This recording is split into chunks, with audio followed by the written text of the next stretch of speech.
got back from the city and we are heading back home. Today is Monday, September 12th.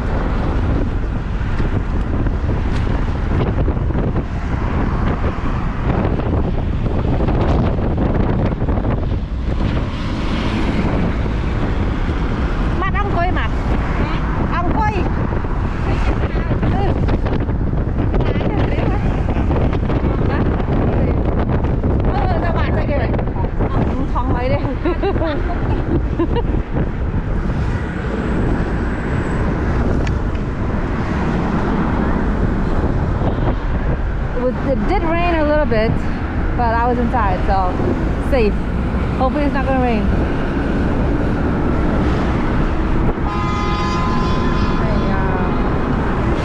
Holy schmoly.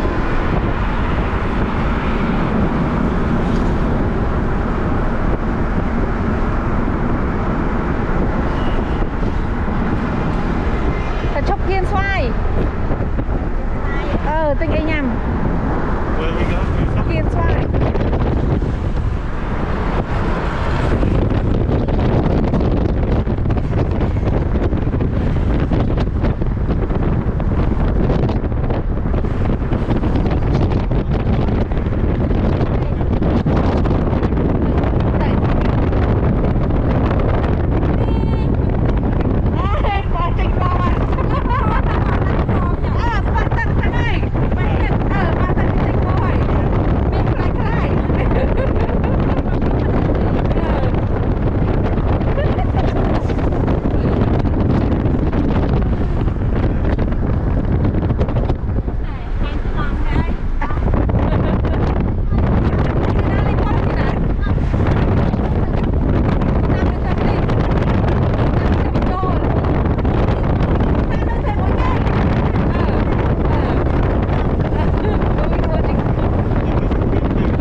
Liền tiền hỏi mình từ xa ai on mà anh nhá hả đấy sư thà kia Việt Nam cần màu muối này stopping by to get some corn, steamed corn.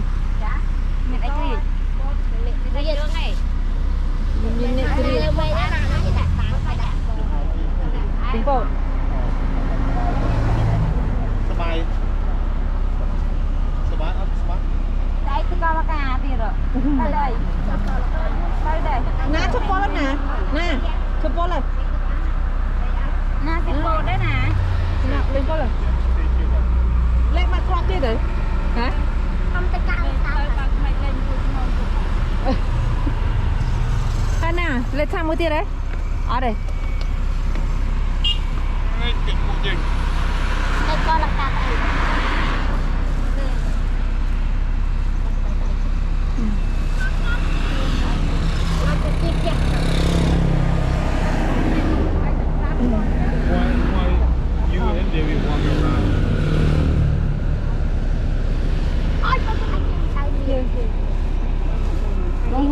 Thế bò bò cay sweet tắc của đây cốt có hòm cốt thịt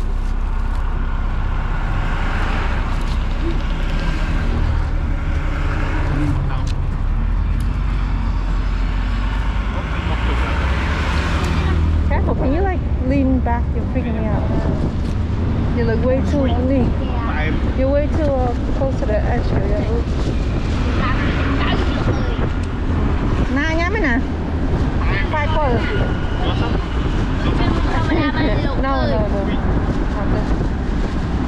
Phần chọc mình.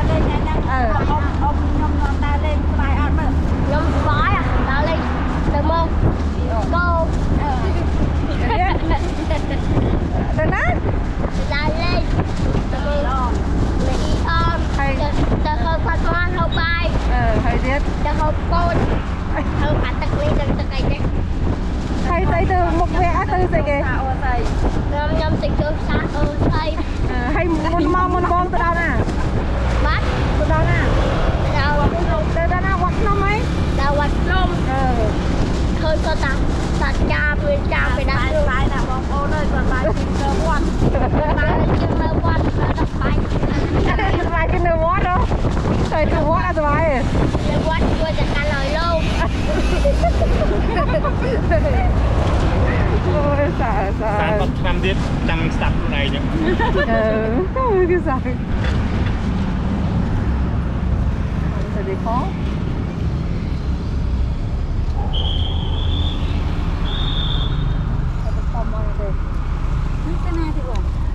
Kiên Thoại.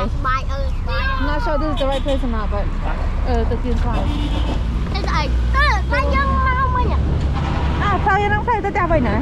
Dân lên quay nhỉ? Quay dân lên quay. Trọng đừng, đây mau Kiên Thoại, mau let's see where the right spot. I check through Google. Checkតាម Google ទេ Côនឹងដាក់ស្គរនេះ cô đã có côដាក់ស្គរ khối hả? Không biết. ណាំឯងមក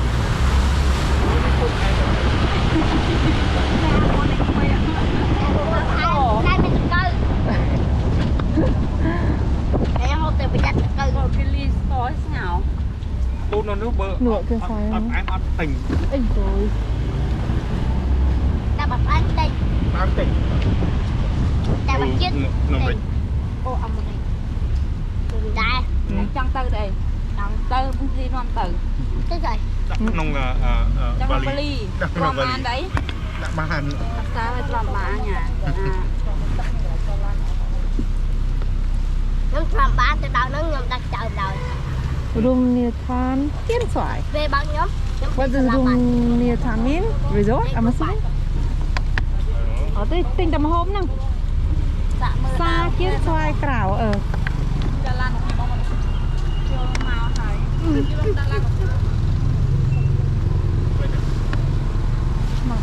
rồi kiên xoay một cái đại mục cái nó cái gì Nè, một cái này cái điện Kiên Thoại tại cái lụm mà hộp. Chắc đánh mốc cái nữa. Thay đại mộc. Bạn đánh mốc ta có cột chậm mốc này. chỉ là làm mà hả ơi này này Chụp rồi đi nhá. hai năm mà anh không This is Kiên Thoại. Ngày chăn trắng sạt nè. Cát trần. hay dân cho tôi làm gì Hay dân cho từ trô mà hộp, tinh mà hộp. hay tinh hộp nhà ơi hay mà hay chứ hay rồi Chơi lừa ông dân mà. Chơi lừa ông dân. bài lôi gì nè Tôi nhắm bái cọ nó teo chừng. Ôi chọc xem. nó ăn cây không chưa Cái bột. Mẹ cho này. Này đâu mà. Hiện đang quán bar. Hey. Monday. It's quiet here. This is Kiên Thoại.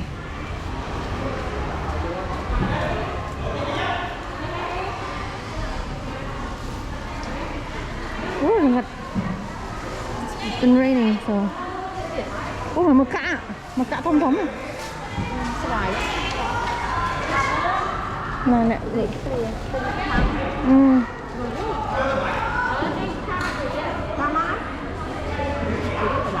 Man mờ. Rất là quan ấy.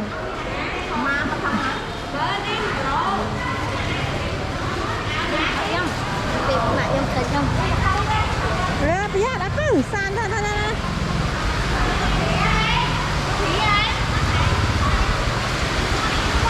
Màu liền màu bạc liền bạc Ê.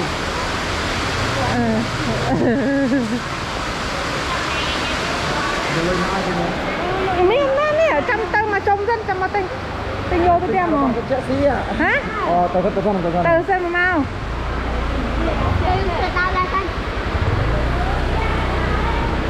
nè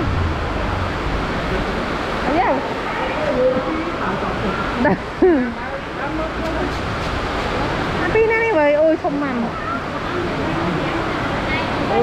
là mốt đấy à nhắm tích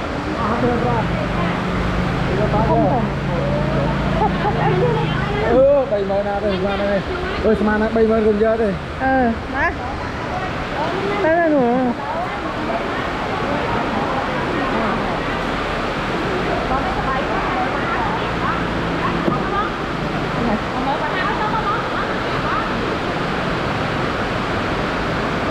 Đừng ngập thân.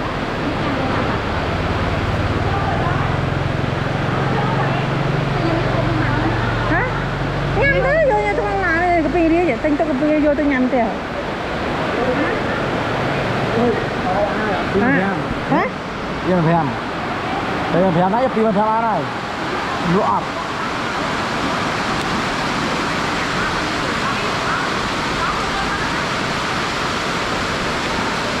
Cả chú nhắm tam lan nữa. Nè. Ừ. Tam con nào? Mà đánh vô đó.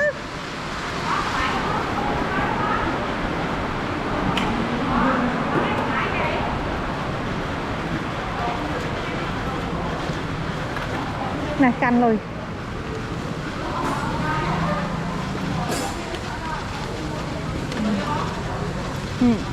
Dòng mà đây nó.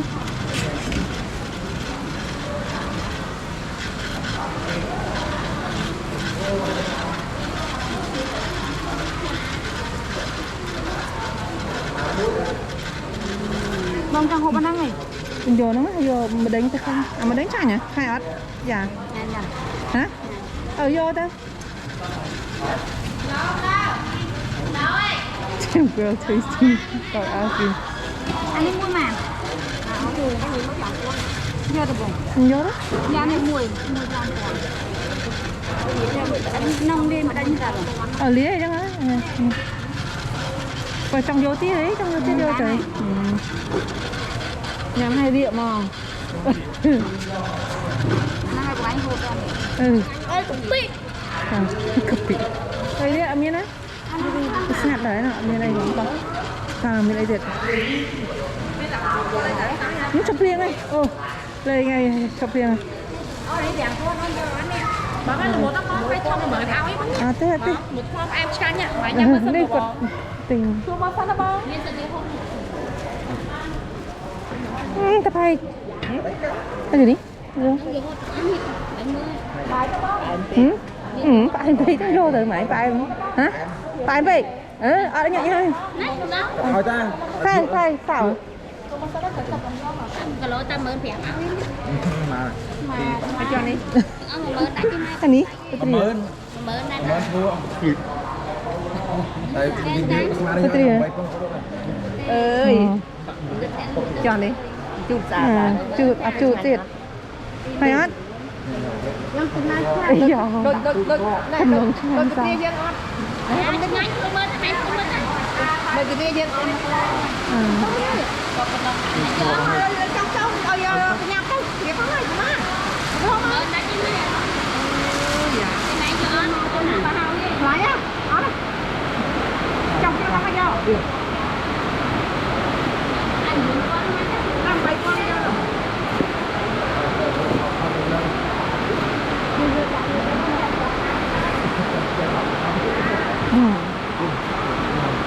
Tinh trai ấy đó là dạ tinh trai từ vô tới học trai hay là từ ăn từ được mà đi đây rồi Anh dùng lô đó đi. bên đâu Anh dùng bay lô đi mơn phèn hỏi rồi. ủa ăn chán đó Anh dùng cái hộp mờ. Dùng bay lô dùng đi mơn phèn. má này có thằng má luôn má Anh nói một lô má còn bay lô đi mơn phèn bị dùng lô mở ao. bay cái lố chứ bay cái lố chẳng Tay luôn đi. Tay nhưng tay thì mình luôn. Tay làm rồi khi mà tay chuột thôi như thế trái ai nơi san này nó san nó ngay này năm tay không cho cái mắt tay không cho cái. Màu rồi. ấy đấy tôi bao te màu Bây giờ nó nhạt Ôi, lượm má đây. Đi con nằm bay cái lỗ. Con đại ở tôi quanh chân cái này nó khi tham ao chân. Một tháng nữa. má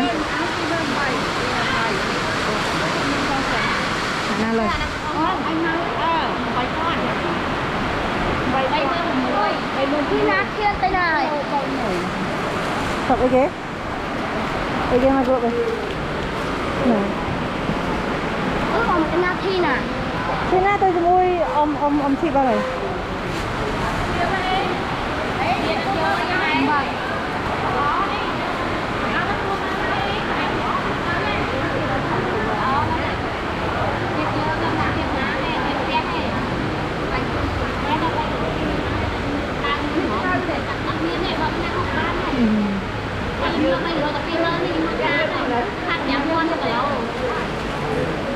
Tích sôi đắng. Hãy bia thực.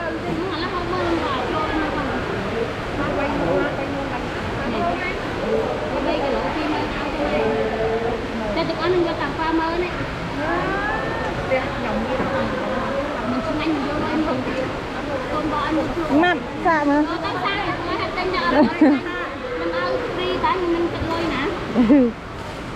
Còn cái ao rượu tao làm Cái giờ phòng mùi mơn thì em mới được ăn. rượu dưới này. Chán á. Được ăn như tao mùi mơn thì em mới ăn thèm luôn vô đây. Bây giờ phim mơn đấy. Ba này. Ai thưa ai lấy phận.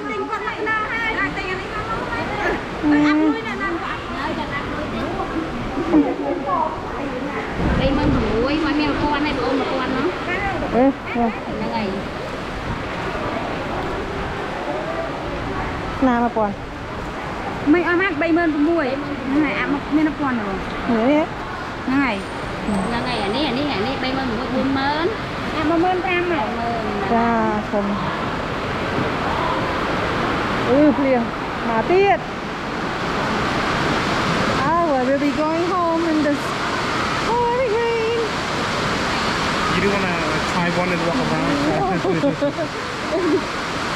Chạy đa nhắm không biết chạy ở khai tất cả đa cho lăng vậy.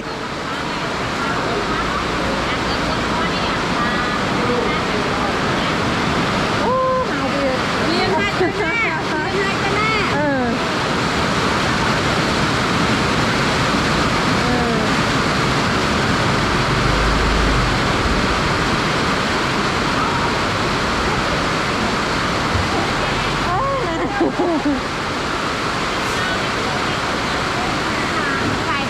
không kém.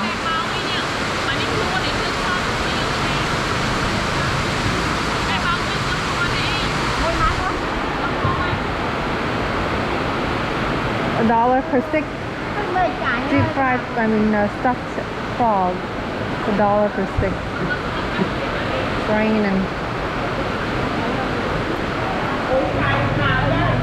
Hả? Tôi không thấy đâu.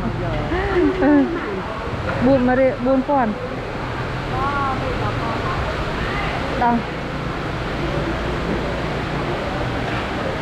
Lấy cái từ từ.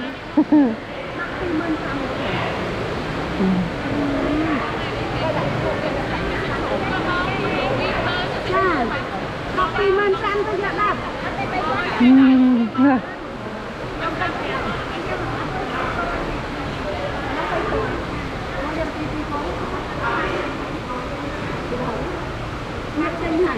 Tinh hà.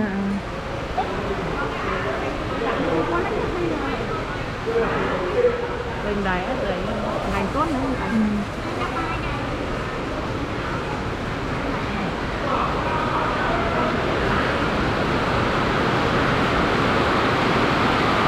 Yeah. Yeah.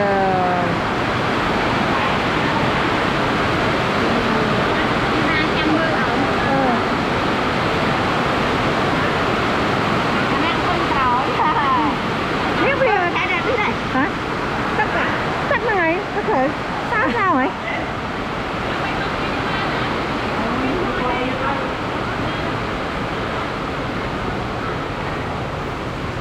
Nào bao nhiêu tiền?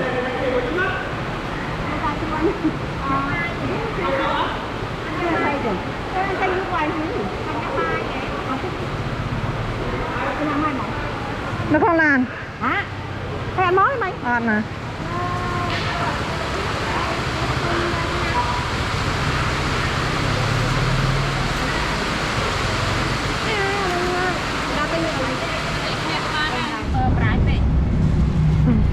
bờ trái không tin sòn các bạn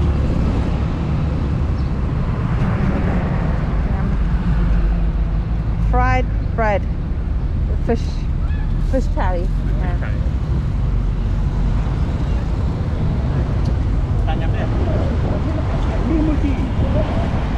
wearing raincoat to the rain again Vietnam oh going to Vietnam yeah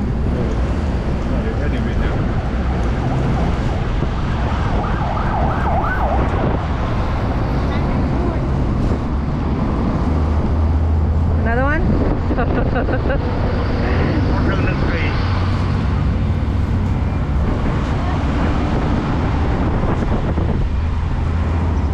chụp cái nào tình cái đi đấy tình ấy mày thầy tập bên ra đây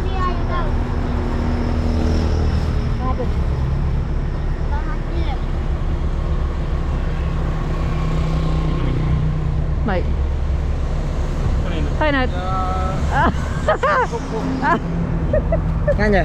nè Ngay nhỉ? đây cái đi do tôi nhập anh đi thấy kì Nặng bà đôi thế cái nhà hỏi nữa bao giờ nhưng mà bao giờ bột rang này giờ bác đó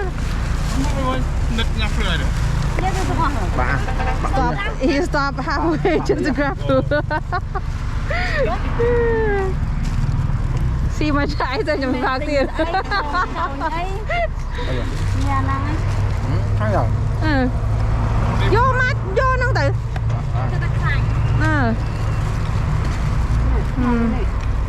nè nè vô po perang boleh nat nat po perang ôi thấy mà chọc ta hai ó hơi nhắm ó thôi đâu nhắm ó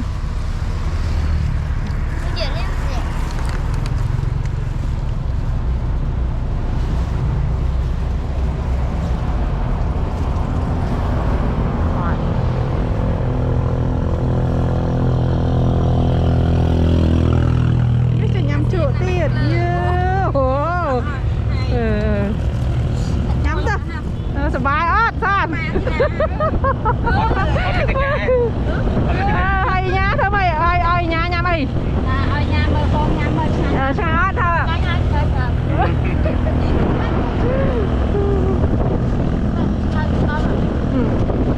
chậm đó tay chậm chậm rồi cái ná chụp bó lại lên ngay đi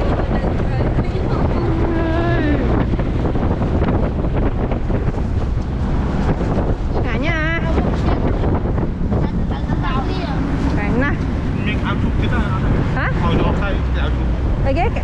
Okay. No, they don't go down there. No, there's still one more right there. Vô đó. Chiệt à? Tạm vậy nè. Ơi, sàn là sàn.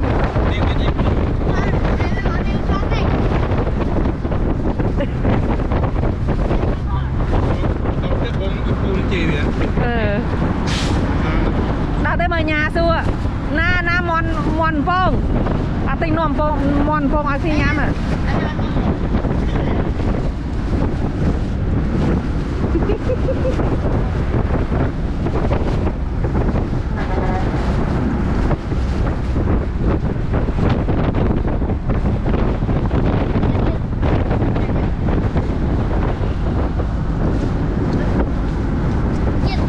chiết trai nữa nè ui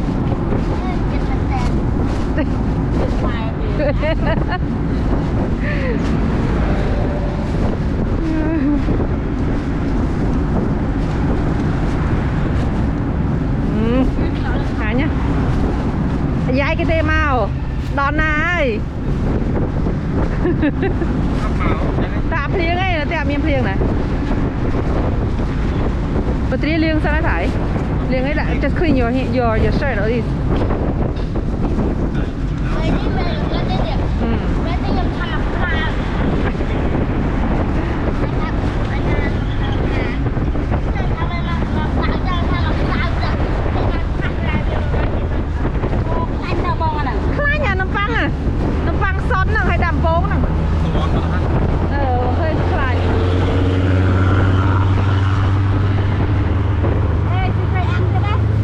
thì phải ăn con chua đấy mình ông cha ơi em cha ơi dạ Mà chị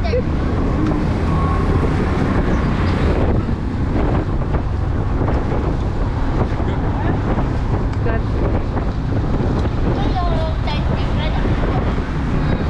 Đây là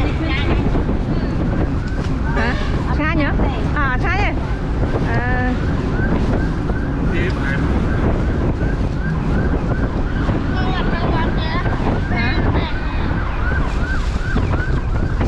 ambulance một mê nhở it's gonna rain again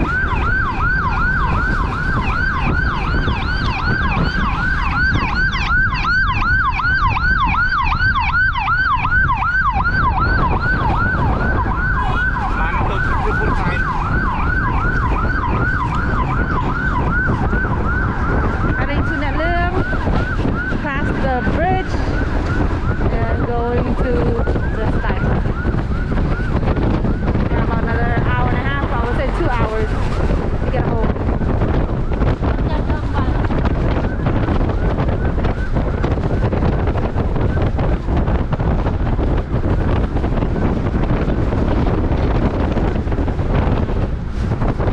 Cả nhà nè, cà phê Bôn Lan chân lối à. Cà phê về lên chân hay ao đi cho làm liền hả? À nó game mà mau ấy à? Mà máu nhăm mà máu hay mà cái ao cho làm.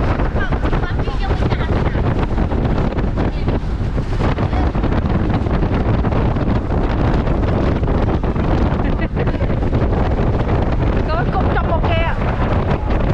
Dạ đây, không lại đây chơi nhá. Đây đã không đã tay tranh này. Bao sao bắt đầu. Mà không cho đây. Chụp nhầm đây. Đây đây. Đây này đã cho mình.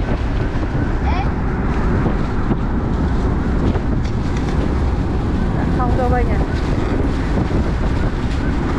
Đã lường hết.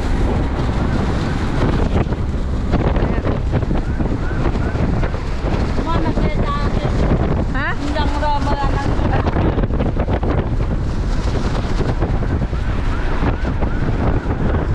Cắt nhé.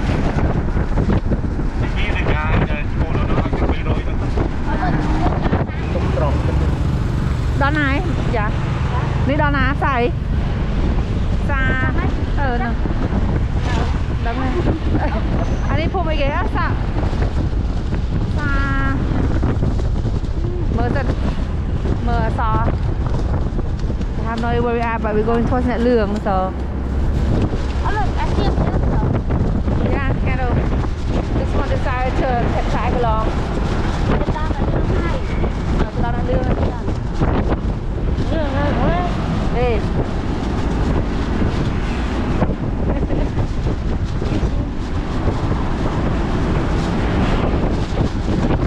You take it? Jump up or down? Jump up or down?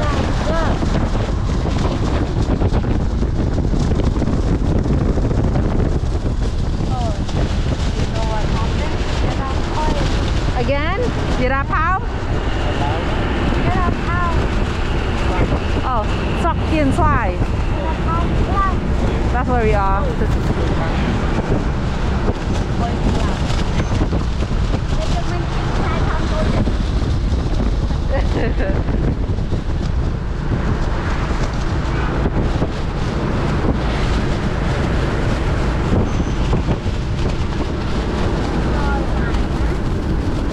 Đi xì mong.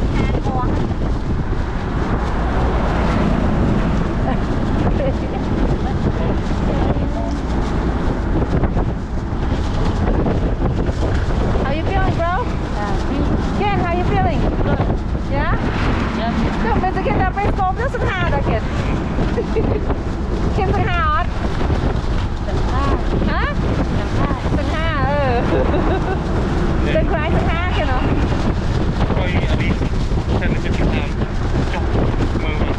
Stop, tại Frank của tôi hả? Yeah?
music?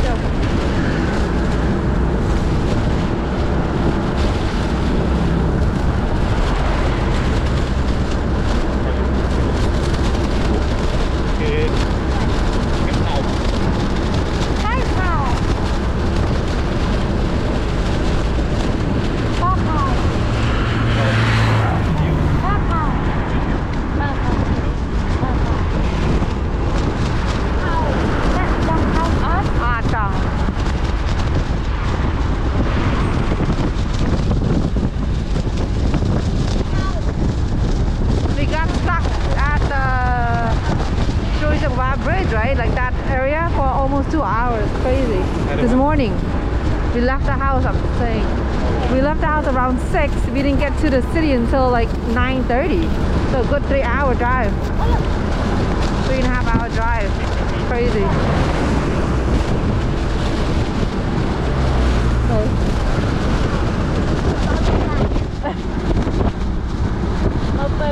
Oh yeah, saya tak ada. Oh.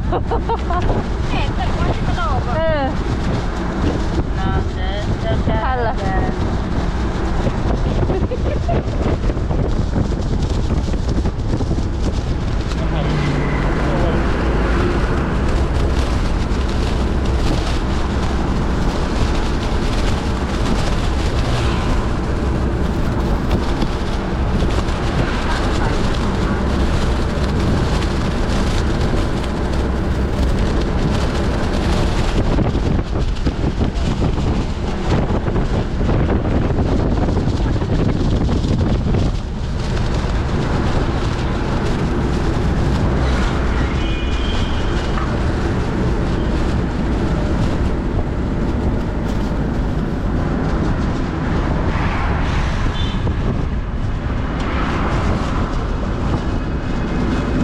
Almost there at the bridge.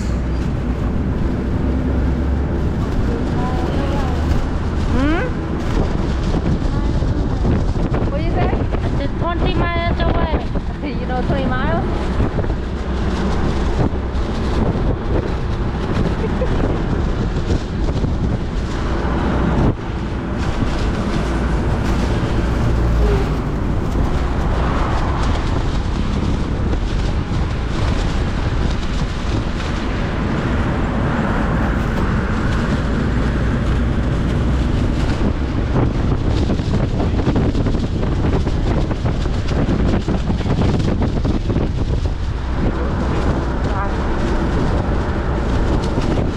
It didn't rain. Well, it did rain a couple of times, but it's not crazy rain. I'm wearing a raincoat. Huh? Yeah.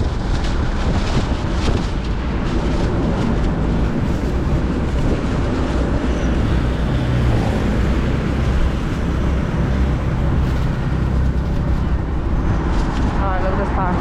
Oh, heck no. Oh, he's tailgating us. Car's tailgating us. No. Holy moly. That was creepy.